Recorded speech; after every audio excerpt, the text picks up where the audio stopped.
eu vou falar sobre 8 pontos que a gente discutiu no nosso último comitê de alocação para os clientes da Wells. Esses pontos são sobre o cenário macroeconômico e é o que a gente acha que é o mais importante do cenário de hoje. Vamos lá!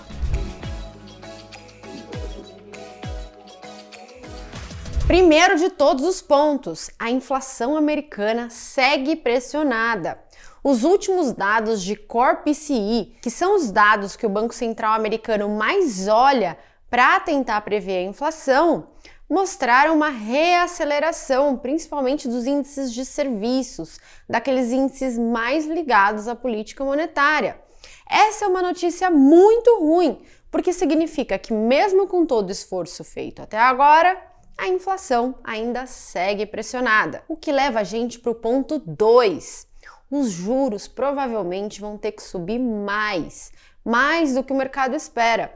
Porque se o aumento de juro atual não fez com que a inflação arrefecesse, o Banco Central vai ter que subir ainda mais esse juro. Ponto 3. Isso significa que como as taxas de juros ainda não subiram tanto quanto deveriam, a economia ainda não vai entrar em recessão no curto prazo, o que pode ser levemente bom para a Bolsa Americana, ou não tão ruim, porque a Bolsa Americana, tradicionalmente, ela vai muito mal quando começa a recessão. Aí aumenta o desemprego, as pessoas começam a sacar suas reservas para fazer frente a todas as dificuldades, aí a bolsa começa a cair um pouco mais. Então, é menos ruim para a Bolsa Americana, o que não significa que seja bom. Quarto ponto. Esse aumento de taxas de juros americanas ainda forma um cenário bem desafiador para corporate bonds. Muita gente me pergunta, Marília, eu quero investir nos Estados Unidos, posso montar uma carteira de corporate bonds? Corporate bonds são títulos de dívidas, como se fossem as nossas debêntures aqui, emitidos por empresas, podem ser empresas americanas ou de outros lugares, mas emitidos em dólar, né? E geralmente são pré-fixados. Só que qual é o problema dos pré-fixados? Quando as taxas sobem, eles têm prejuízo de marcação a mercado. Então ainda não é o cenário para você montar sua carteira de corporate bonds. Espera mais um pouquinho. 5. No Brasil, estamos com um cenário ruim de pressão em cima do Banco Central por queda nas taxas de juros. Mas Marília, todo mundo gosta de taxa de juro baixa. Qual é o problema da pressão? O problema é que as taxas de juros só estão altas porque a gente precisa controlar a inflação. As expectativas de inflação não param de subir e as expectativas de inflação são uma das variáveis que mais contaminam a inflação de fato. Então o Banco Central está vendo as expectativas subirem e está ficando preocupado. Ao mesmo tempo, está recebendo um monte de críticas por deixar a taxa de juro alta. Se a gente reduz a taxa de juro num momento como esse, a gente desancora completamente as expectativas de inflação, aumentando a contaminação das expectativas para a inflação de fato. E vamos combinar, gente? Inflação é o imposto escondido. Os mais pobres são os que mais sofrem com o aumento de inflação.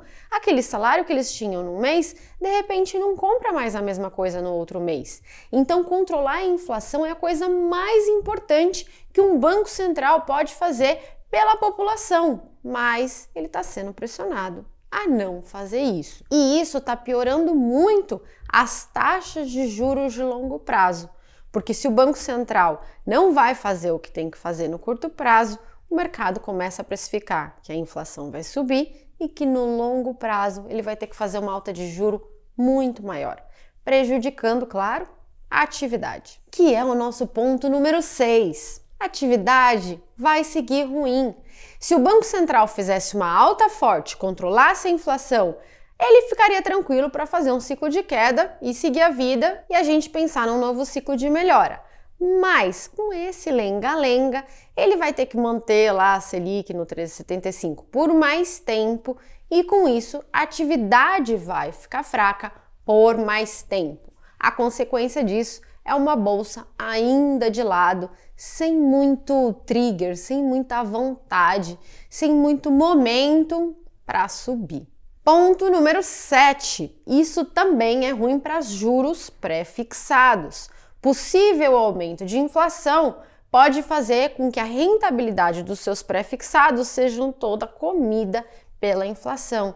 Então, é um momento que beneficia mais os títulos IPCA+, né, que são aqueles títulos que repassam a inflação. E também aumento de inflação com manutenção de taxa Selic no mesmo patamar também come um pouquinho a rentabilidade pós-fixada.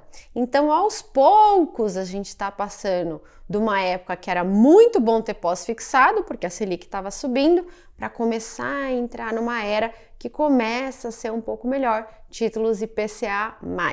Último ponto, e honestamente, esse é muito bom. No Brasil, a gente está tendo também uma crise de crédito. Casos como Lojas Americanas, Oi, Light, CVC estão trazendo toda uma discussão de risco de crédito. BRK foi liquidada extrajudicialmente pelo Banco Central, Portocred, enfim, várias empresas aí no rol da amargura. Com isso, as taxas de juros dos títulos de crédito privado subiram bastante, inclusive para empresas muito boas e rentáveis, surgindo aí uma excelente oportunidade. É isso, pessoal. Esses foram os 8 pontos comentados e baseado em todo esse cenário macroeconômico que eu falei para vocês, o pessoal do Nord Wealth faz as recomendações e as alocações para a carteira dos clientes. Claro, se você quiser conhecer o trabalho deles, a partir de um patrimônio investido de R$300 mil, você já pode ter acesso à consultoria do Nord Wealth. Quem quiser conhecer, o link está aqui embaixo na descrição. Muito obrigada e até a semana que vem.